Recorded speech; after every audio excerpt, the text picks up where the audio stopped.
maybe add to the description that Jimmy was saying about the training. For students with disabilities, one of the things that the disabled movement won was the right to an appropriate public education. So you won't be kept off in your house or, sent to an institution.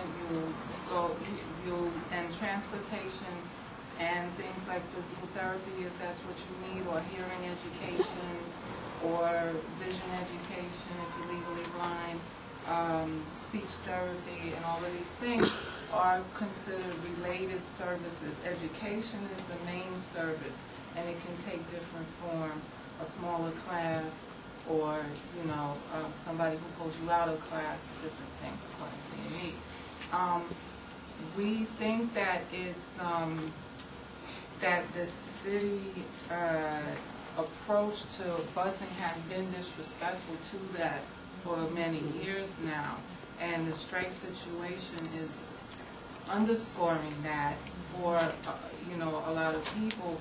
But the fact that you already have our group around for almost 2.5 years and a couple other groups, just of parents with kids on the school bus who are hurting by the way this is dealt with by the city, because it doesn't include the voice of the parents, it doesn't include the voice of the matrons and the drivers who know, or the union who has an overview of what really happens. It's insult and injury. It's not being done in the safest way. It's not being done in the most sensible way. For example, with the cost cutting, the beginning of every school year, they lay off 600 to 800 drivers and matrons and cut routes. So the routes that your child gets, and every parent knows, don't even bother putting them on the bus the first day, because it's probably going to zig and zag like a tour bus around the whole borough and finally get you there. And then, for instance, my son, for the first about 6 weeks of school, he was dismissed at 2:25, but they had to wait at another school till 3 o'clock, and then they had to wait at another school till 3:40 before he even started coming home. And he's supposed to have, with medical paperwork, a 60-minute limited time travel, because the way his nervous system is too much stimulation, and he will experience anxiety that will impede with his education in school and doing his homework and getting to bed on time at home. And it was even more extreme, and you should have hopefully saw, because parents blew it up in the media in the fall. There was a city council hearing about this, and the people from Board of Ed came down and they told everybody how great their system is. And then when it was the union's turn to talk and the parents' turn to testify, they got up in their designer clothes, and we saw their backs walking out the door. So that's a matter of record.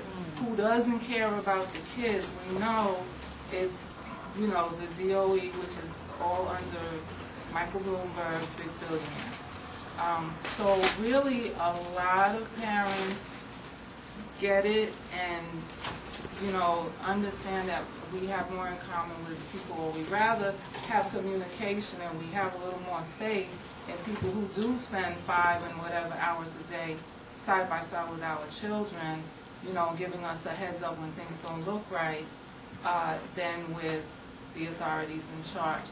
The day that it was going to be a parent press conference, January 6th, on the steps of City Hall. And the members of the union got excited and decided to come out.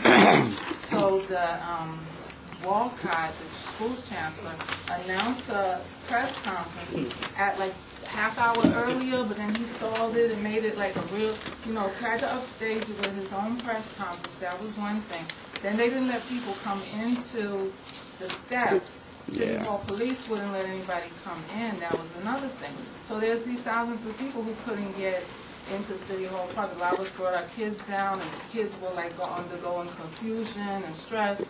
And but that very day, Walcott said in his press conference, why are they saying safety? We would never put a child in harm's way. I got a call on the PIST phone, which is this little raggedy cell phone.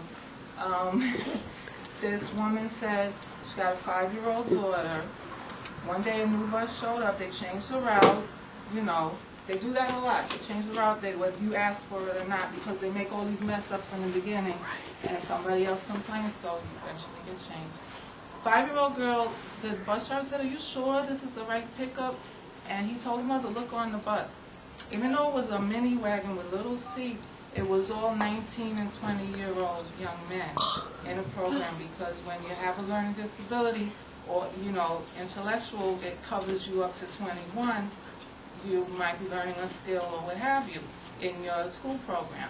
So naturally, the driver didn't feel comfortable having this little girl on the bus with all these, you know, young men, and the mom didn't put him there. But this was the same day that they're saying they won't put, just like you said, it was these things that happen at the same time, you couldn't make it up. So we've been organizing parents. I have actually, the one I forgot was the School Bus Bill of Rights. There's, you know, things that could easily be done better. If it costs them a little more, so be it, you know. I'd like people to see that, and if your organizations want to endorse that, if we could take this moment to say, well, you know, it's not the drivers and the matron that's what's wrong with busing, it's this other stuff, and let's try to fix that. But in any case, we are helping to reach out to parents with things like this. We are telling parents specifically not to put their child on a bus if the matron doesn't have ID dated well before the strike, so that you know they have gone through the certification, as Jimmy said. You know, and for people to document what the kids are missing for their services, so that, you know, illegal options could be explored. And we're encouraging people to go to the picket line. All our people want to go to the picket line. We're trying, you know, certain things that only we could do as parents, but everybody wants to go. The kids are drawing pictures. People with kids have them draw a picture of the school bus. They're happy to get that on the picket line in addition to all the concrete support. And another point that the mayor keeps saying, that no other place has these job protection for school bus drivers. And we happen to be in contact with the Boston school bus drivers, and they have it, and they just sent us the latest request for proposal, and it's still in there. Or it might have even been a request for bid, whatever. And they also had a parent legal action involved up there too. So, and they're gonna come down here at some point and do some solidarity on the picket line. So people, it is national, you know, and we'll be there. But I really think also it's connected with the attacks, as you said, on public education overall, disabled rights, and workers' rights. So we gotta stick together. Okay.